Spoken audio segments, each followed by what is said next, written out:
பாவக்காய் வறுவல் செய்து காட்டுறேங்க. வெந்தய சாத்துக்கு ரொம்ப நல்லா இருக்குங்க, டேஸ்ட்டாக இருக்கும். அது கொஞ்சம் வடசட்டி வச்சுருக்கேன். கொஞ்சம் எண்ணெய் விடலாம். எண்ணெய் காயிட்டுங்க. பாவக்காய் போடலாம். எண்ணெய் காஞ்சி போச்சுங்க. இப்போ பாவக்காய் போடுறேன் பாருங்க.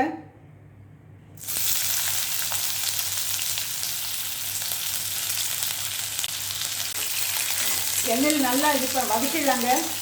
அதுக்கு முந்தி கொஞ்சம் உப்பு போடலாங்க. தூள் உப்பு போட்டுக்கலாங்க. பாருங்கள், தூள் உப்பு.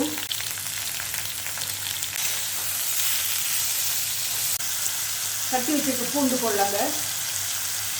கட்டி வச்சுருக்க பூண்டு பாருங்கள், அதையும் போட்டு வச்சுக்கலாங்க.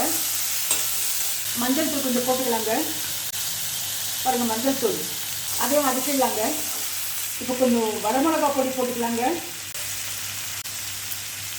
அதையும் எண்ணெயில் வதக்கிடலாங்க. ஒரு 2 நிமிஷம் மூடி வச்சிடலாங்க. இதை காய் வெந்துடும்.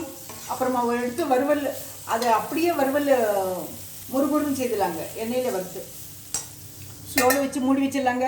இது மூடி வச்சுட்டு இது சைடு ஸ்டவ்வில் போட்டுட்டு வெந்தய சாதம் செய்து கட்டுறேங்க. இப்போ ஓப்பன் பண்ணி பார்க்கலாங்க. 2 நிமிஷம் ஆச்சுங்க. காய் நல்லா வெந்திருக்கு. இது முறுமுறுன்னு ஓப்பன் பண்ணி வச்சு முறுமுறுன்னு செய்திடலாங்க. இதான் வறுவலுங்க. வறுவல் வந்து மொறுமொறுன்னு இருக்கட்டும். இதுக்கு தண்ணியும் ஊற்ற வேண்டியது இல்லைங்க. இது கட் பண்ண பிறகு ஒரு முறை உப்பு தண்ணியில் கழுவிக்கணுங்க பாவக்காய். இந்த வறுவலுக்கு மட்டும். அதுக்கு முந்தி ஒரு முறை கழுவிடுறோம். அப்புறம் உப்பு தண்ணியில் கழுவிட்டாக்க கொஞ்சம் கசப்பு கம்மியாகும். அவ்வளோதான். மிக்ஸ்டு டயட் எடுத்துக்கோங்க. அதுதான் நல்லதுங்க. பாவக்காய் வாரத்துக்கு ஒரு முறை சாப்பிட்றது ரொம்ப நல்லது. வெந்தய சாத்துக்கு பாவக்காய் ரொம்ப நல்லாயிருக்கும். இப்போது வெந்தய சாத்துக்கு பச்சரிசி ஊற போட்டிருக்குங்க. இப்போ வெந்தய சாத்துக்கு 1 கப்பு பச்சரிசி ஊற போட்டிருக்குங்க. அதுக்கு நல்லா கழுவி வச்சுருக்கேன். இந்த கப்பில் 1 கப்பு. 2 பேர் சாப்பிட்லாங்க. வெந்தய சாதம் எப்படி செய்யுதுன்னு சொல்லிட்டு செய்து காட்டுறேங்க. அதுக்கு குக்கர் வச்சுருக்கேன் நான் அடுப்பில். இப்போ நல்லெண்ணெய் ஊற்றிக்கலாங்க. இப்போ நல்லெண்ணெய் ஊற்றலாங்க. இப்போ வெந்தயத்தை போடலாங்க.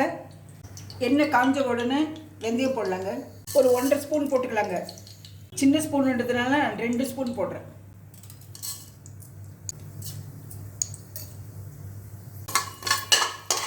நல்லா இது கொஞ்சம் ப்ரௌன் ஆன பிறகு பச்சை மிளகாய், வரமிளகாய் 2 போட்டுருக்கோம் பாருங்க. ஒரு கருவேப்பிலை போட்டுக்கலாங்க. இஞ்சி சின்னது கட் பண்ணி வச்சுருக்கேன் நான். அதையும் போட்டுக்கலாம். அதையும் எண்ணெயில் வறுத்துடுறேங்க. வெங்காயம் போடுறேங்க. வெங்காயம் 2 கட் பண்ணி வச்சுருக்கேன் நான். பிரியாணி கட் பண்ணுறது மாதிரி கட் பண்ணி வச்சுருக்கேங்க நான். ரொம்ப சின்னதாக இல்லை, கொஞ்சம் பெருசாகவும் இருக்குது. ஒரு மீடியம் சைஸில். ஒரு 6 பல்லு பூண்டு தட்டி வச்சுருக்குங்க. அதை போடுறேங்க. வெங்காயம் வெந்ததும் தக்காளி பழம் போடலாங்க. ஈக்குவல் ரேஷியோ இந்த தக்காளி பழமும் வெங்காயமும். அதையும் எண்ணெயில் வதக்கிடலாங்க. கொஞ்சம் மஞ்சள் தூள் போட்டுக்கலாங்க. பாருங்கள், மஞ்சள் தூள் போட்டுறேன். அதையும் எண்ணெயில் வதக்கிடலாங்க. உப்பு போட்டுக்கலாங்க. பாருங்கள், உப்பு போடுறேன். கல் உப்பு போடுறேன் நான். எல்லாமே இந்த எண்ணெயில் வறுத்துக்கலாங்க. இப்போ பாருங்கள், தக்காளி போட்டு வதக்கியிருக்கேன் நான். எண்ணெயில் வதக்கிட்டுங்க. இப்போ கொஞ்சம் தண்ணி ஊற்றலாங்க. நான் 1 கப்பு பச்சரிசி ஊற போட்டிருக்கேங்க. அதுக்கு 2 கப்பு ஊற்றினா சரியாக இருக்கும். பழைய அரிசி. இதுக்கு கொஞ்சம் கம்மியாகவே ஊற்றலாங்க வெந்தய சாத்துக்கு. ஆனால் நான் எதுக்கு அதிகமாக கரெக்டாக ஊற்றுறேன், எனக்கு அரிசிக்கு தகுந்த மாதிரி. பழைய அரிசியாக இருக்கிறதுனால உபரி ஆகும். பாருங்கள், 1 2. இதில் கொஞ்சம் நெய் ஊற்றிக்கலாங்க. கொஞ்சமாக நெய் ஊற்றுங்க. அது கொஞ்சம் பளபளன்னு வருங்க. இப்போ அதில் அரிசி போட்டுடலாங்க. தண்ணி இல்லாமல் போடுங்க. இது வந்து அடிக்கடி எடுத்துக்கிறது வாரத்துக்கு, அட்லீஸ்ட் வாரத்துக்கு ஒரு முறை வெந்தயம் பாவக்காய் எடுத்துக்கிறது நல்லதுங்க. சுகர் பேஷண்ட்டுக்கு வந்து குறையும், சுகர் குறையும். நார்மலுக்கு வந்துடுங்க. நம்ம டயட்டு எக்ஸசைஸ் தானுங்க. மனசு ரொம்ப முக்கியங்க. நான் ஆரோக்கியமாக இருக்கிறதுக்கு மட்டும் சமையல் செய்கிறேங்க. இது ஒரு முறை கலக்கிடலாங்க. குக்கர் 3 விசில் போட்டுடலாங்க. 3 விசில் வந்தால் போருங்க. 3 விசில் வந்தால் இறக்கிடலாங்க. ஆஃப் பண்ணிடலாம் ஸ்டவ்வை. இப்போ வெந்தய சாதம் எப்படி இருக்குன்னு சொல்லிட்டு ஓப்பன் பண்ணி பார்க்கலாங்க. குக்கர் திறக்கிறேன் பாருங்கள்.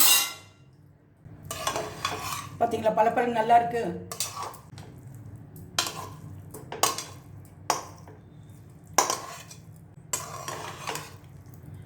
நம்ம மாதம் ஒரு முறையாவது எடுத்துக்கணுங்க இது. இந்த சாதம் வெந்தயம் பாவக்காய் வறுவலுங்க, நல்லாயிருக்கும் இந்த சாதத்துக்கு தொட்டுக்கிறதுக்கு. பாருங்கள், இந்த சாதம் ஒரு பிளேட்டில் போடுறேன். பாவக்காய் பாருங்கள் மொறுமொறுன்னு நல்லா வெந்திருக்கு. பாவக்காய் வறுவலுங்க இது. சைட் டிஷ் நல்லா இருக்குங்க. பாருங்கள், இந்த சாதத்துக்கு வெந்த சாதத்துக்கு இந்த பாவக்காய் வறுவல் நல்லா இருக்குங்க. இது சாப்பிட்டா அருமையாக இருக்குங்க டேஸ்ட்டு. இந்த பாவக்காய் வறுவலும் இந்த வெந்தய சாதம் பிடிச்சிருந்தா லைக் பண்ணுங்கள், ஷேர் பண்ணுங்கள், சப்ஸ்கிரைப் பண்ணுங்கள். மறக்காமல் பெல் பட்டன் ப்ரெஸ் பண்ணுங்கள். அடுத்த ரெசிபியில் பார்க்கலாம்.